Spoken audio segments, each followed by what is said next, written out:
उनके लिए पेंशन का प्रावधान किया। कांग्रेसी बोलते कि हमने किया, तुमने किया था 80 साल के बाद। हमने 60 साल के ऊपर सभी बुजुर्गों के लिए पेंशन का प्रावधान जोड़ करके 7.5 लाख लोगों को रोजगार पेंशन दे रही। कांग्रेस के लोगों के जमाने में 4 लाख लोगों को पेंशन मिलती थी। आज मैं 7.5 लाख लोगों को पेंशन हिमाचल प्रदेश में हर महीने दी।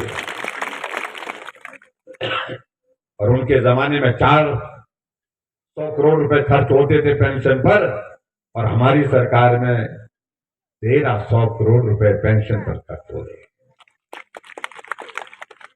एक गरीब आदमी के घर में गैस का चूल्हा पहुंचे, एक अनुसूचित जाति के बहन के घर में गैस का चूल्हा पहुंचे, ये सपने से दूर की बातें थी। आज कोई घर छोड़ा नहीं जहां गैस का चूल्हा नहीं पहुंचाया।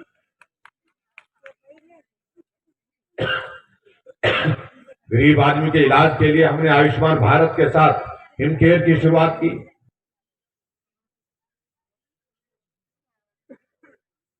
और सबसे बड़ी बात जिसका जिक्र यहां हमारे साथी कह रहे थे, पीने का पानी का भी बिल आता था। और हमारे यहां कहा जाता है पानी पिलाना तो पुण्य का काम होता है। प्यास में किसी को पानी पिलाया जाए तो हमारी हिंदू संस्कृति में यह माना जाता है कि पुण्य की प्राप्ति होती है। और हमने ये तय किया कि हिमाचल प्रदेश में घर घर में हमने पानी के कनेक्शन दिए। 8.5 लाख पानी के कनेक्शन हिमाचल प्रदेश में दिए। और इससे पहले 7.5 लाख कुल कनेक्शन थे इतनी सालों में, इतनी सरकारों के समय में।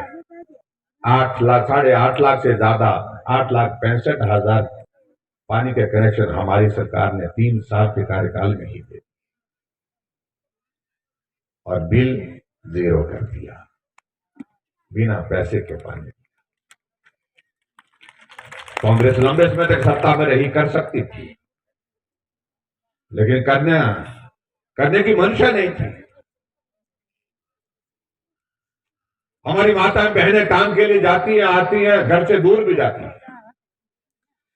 हमने कहा आने जाने का किराया कम करना चाहिए। आबादी का आधा हिस्सा हमारी माताओं बहनों का है, महिलाओं का है।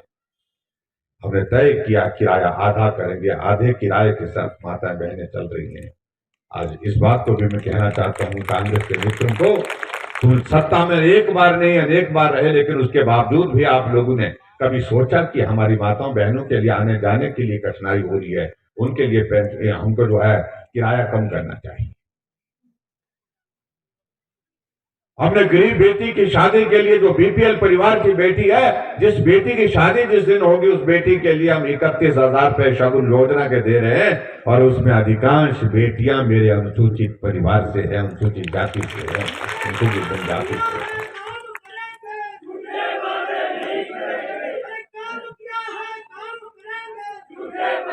बिजली का बिल हर घर में आता है। हमारे तो यही यहाँ ऐसे भी घर हैं जहां जिसको हम 2 घड़ी बोलते हैं, 2 घड़ी के लिए बिजली का कनेक्शन तो लगा दिया। और कनेक्शन लगाने में 2 घड़ी में 6 महीने रहते हैं, 4 महीने रहते हैं या 5 महीने रहते हैं। लट्टू जला चाहे नहीं जला, आप 2 घड़ी में रहे चाहे ना रहे, लेकिन उसके बावजूद बिल 55 रुपए का आता ही आता था, क्योंकि फिक्स चार्जेज होते थे। 15 रुपए मीटर का बिल होता था और 40 रुपए सर्विस चार्जेज होते थे। 55 रुपए आपको हर महीने देने ही पड़ते थे। लेकिन हमने तय किया कि हमने कहा हिमाचल प्रदेश में हम बिजली पैदा करते हैं, दूसरे प्रदेशों को बिजली बेचते हैं। ऐसे में हमको तय करना चाहिए हिमाचल प्रदेश में कि हम गरीब लोगों के लिए बिजली का बिल कम कैसे कर सकते हैं। हमने तय किया कि 125 यूनिट तक बिजली का किराया 0 आएगा, 0 बिल के साथ आएगा। और आज मैं इस बात को दावे के साथ कह सकता हूं, जितने भी लोग यहां पर बैठे हैं, सबको 0 बिल आया होगा पिछले 3 महीने से। अगर आया है तो हाथ खड़े करो जिसको 0 बिल आया, किराया नहीं आया। सबको हर व्यक्ति को। जो कांग्रेस लंबे समय तक सत्ता में रही, लंबे समय तक बार बार सत्ता में रही, कभी सोचा हमने कभी कि हमको भी ऐसा सोचना चाहिए। लेकिन आज कांग्रेस बोलती गारंटी दे रही है, बोलते हमारी तरफ से गारंटी है कि हमने गारंटी कर दी कि हमारी सरकार आएगी तो 300 यूनिट बिजली के फ्री देंगे। जिनकी अपनी गारंटी नहीं है वो गारंटी दे रहे हैं, और वैसे भी इनकी गारंटी बोल हो गई है पूरे देश में, तो बेजा मुक गया है, खत्म हो गया, कुछ बचा नहीं है उनका उस पार्टी का। और ऐसे में इतना ही कहना चाह रहा हूं कि लोगों को गुमराह करने की कोशिश ना करें। और जिन राज्यों में, हम इस बात को मैं जरूर कहना चाहता हूं, जिन राज्यों में कांग्रेस की सरकारें हैं, क्या वहां पर आप दे रहे हैं? और ये गारंटी और दी, आजकल फार्म भरने का जोर दिया है क्यों? कि भाई आप महिला हैं, आपकी उम्र 18 साल हो गई, बोलते हाँ हो गई, फार्म भरना महिला को की भरना और किसी फार्म बोल फार्म तुम्हारा मिले 1500 रुपये, बोल कौन लेती है तुम्हारा 1500 रुपये? महिला पूछती है किस कौन दे रहा है? बोलते कांग्रेस सरकार देगी, बोलते हमारी सरकार दे रही है आपको, बोलते 1500 रुपये मिलेंगे। अरे राजस्थान में सरकार कांग्रेस पार्टी की है, छत्तीसगढ़ में कांग्रेस की सरकार है, जो मुख्यमंत्री वहां से यहां आकर के प्रेस कॉन्फ्रेंस करने के लिए शिमला पहुंचे और शिमला में उन्होंने घोषणा की, पहले उनसे पूछना चाहिए कि अपने प्रदेश में आप 1500 रुपए महिलाओं को दे रहे हैं क्या? नहीं दे रहे हैं। जब नहीं दे रहे हैं तो यहां झूठ बोल करके महिलाओं को गुमराह करने की कोशिश क्यों की है? महिला जागरूक है। कुछ महिलाओं ने कहा कि फार्म दे के रखो हमारे पास, और चुनाव का परिणाम आएगा उसके बाद हम आपको बताएंगे।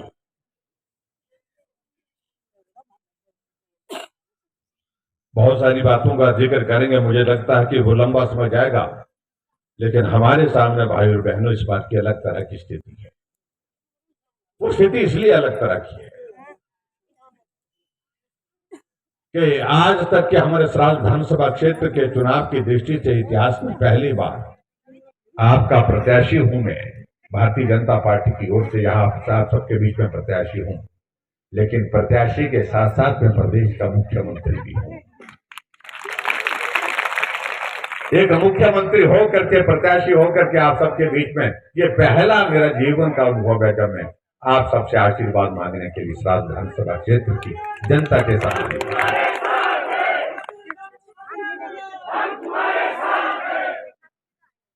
हमारे सामने यही बात है, यहां काम की बातें होती रहेंगी, काम हमने किया है या आपने देख लिया है।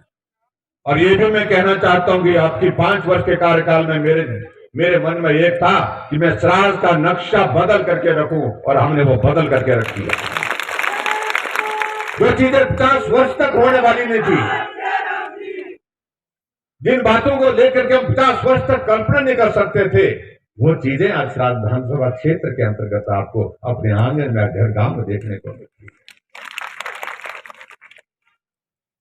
लेकिन अगला लक्ष्य हमारा ये होगा कि सराज विधानसभा क्षेत्र में अगर हमारे सब साथियों के बीच में यहां पर अगर हम बात कर रहे हैं, मैंने कोशिश की है, जिसका व्यक्तिगत काम जितना हो सकता था वो करने की कोशिश की है।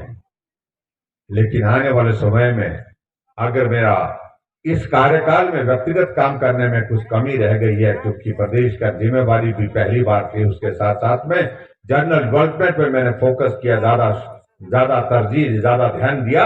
अगर व्यक्तिगत कामकाज में अगर कोई कमी छूट गई है, उस कमी को अगली बार पूरा करेंगे। जहां भी हमारे साथियों को व्यक्तिगत रूप से जहां उनकी मुश्किल होगी, उस मुश्किल को दूर करने की कोशिश करेंगे।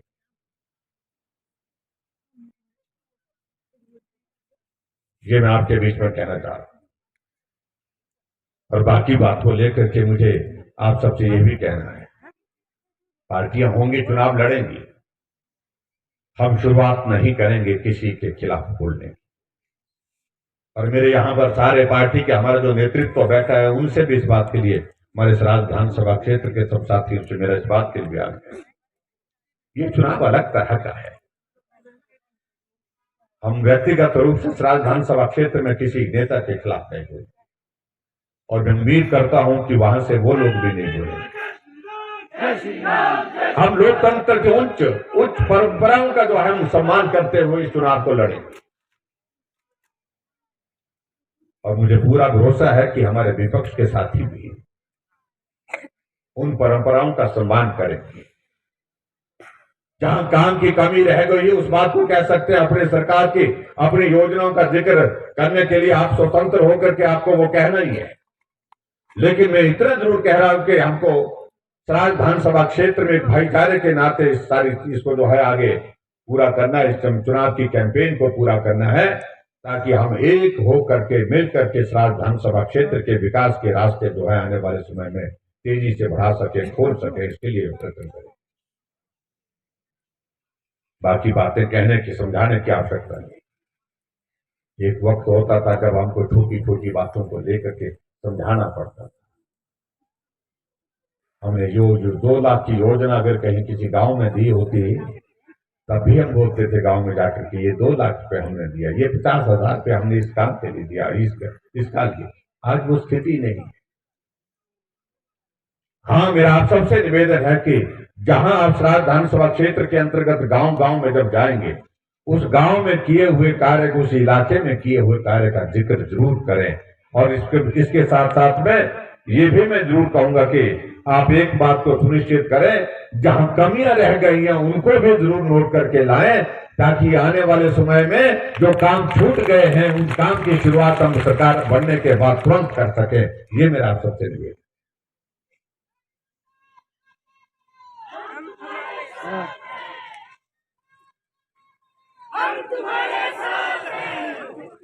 कई साथी हमारे साथ बात करते हैं, आजकल फोन पर बोल रहे थे।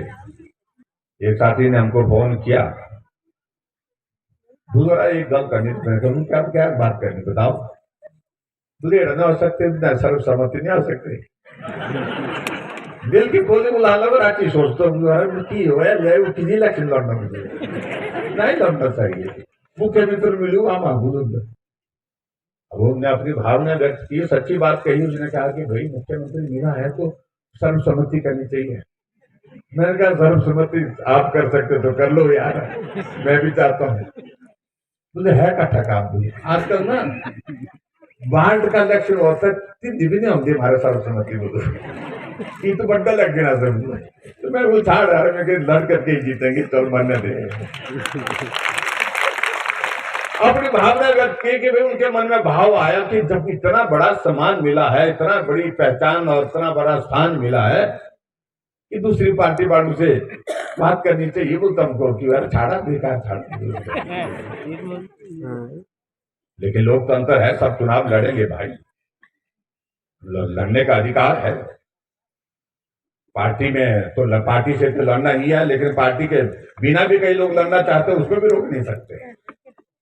ये संविधान की व्यवस्था हमारे डॉक्टर भीमराव अम्बेडकर जी ने की है। लोकतंत्र सबके लिए है, लेकिन इतना जरूर है कि अगर ऐसा हो जाता तो मैंने कहा आपकी भावनाएं जो है इनका सम्मान हो, ऐसा हम भी कल्पना करते हैं, हम भी प्रार्थना करते हैं, लेकिन होगा नहीं। इलेक्शन लड़ना पड़ना वो तो, हाँ इलेक्शन तो लड़ना पड़ो, अगर तो ऐसा होगा तो वो तो लड़ना ही पड़ना, वो तो खैर जीत जाना हमने। लेकिन वो 10 अपने गला चलो ठीक 10 तो ऐसे में मेरा आप सबसे यही निवेदन है कि चलो जो भी हालात है, लोकतंत्र है, इसमें सारी चीजों को उसी तरह से हमको देखना। एक वक्त होता